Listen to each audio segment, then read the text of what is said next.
we said this morning, it was really important for us to recreate the narration, to recreate this history, the identity, to revision, to change again the visual with another audio concept, with another musical concept. So it was really important because it's more or less a political act as well, not only an artistic act. And the fact that we are presenting here in Europe, in Italy, and Pordenone is very important because we don't want our projects to be only local or only we talk about our history, but we know it. So having with a foreign audience is really, the Q&A will be interesting, the talking with other people will be interesting, and spreading the word about us is really important. We're very happy to be in Pordenone. It's our first time. And as Rana said, it's important to share stories because very often we realize that we have similar stories, but from different regions. Working with this material was very enriching for us because a lot of our archival footage belongs to the West and not to the Middle East. So rediscovering them is very important and a very important material to share as well. Rana worked on the sound, I worked on the music, and this is not a usual cine-concert because usually cine-concerts are music that accompany silent films, but this is not silent. There is sound design and there is piano that doesn't sound like a piano because it is prepared piano. So the Western instrument becomes a landscape of new sounds.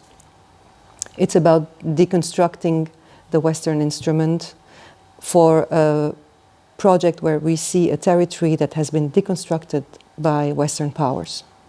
The theremin sounds, it sounds like a gamelan from Asia, but it resonates like a different universe altogether, and not from a Western universe. It's a very tricky, it's been 2 years, today is October 7th, since the catastrophe, another catastrophe of the Palestinian people and the Arab world at Lebanon. But what is really important for us is that what we do is an act of resistance. For me, sound is an act of resistance because sound is the identity of an image, so therefore it's the identity of cities. It's archiving. What we're doing is archiving because we exist, and as long as we do what we do, we cannot surrender or we cannot lose the battle. We can't afford to lose the battle because we want to stay home. And also working with these images, it's a testimony of coexistence, of people living together in a time where nation states are taking positions, one people, one land and one religion. But in 1917, Palestine was inhabited by everybody, and it was a very natural coexistence. So I think this is a project that is very relevant to how we would like humanity to be, even if it's ideal and even if it's impossible because of some people's political opinion. But yes, I think coexistence should be a natural thing and not a forced thing, and not also neither an artificial existence.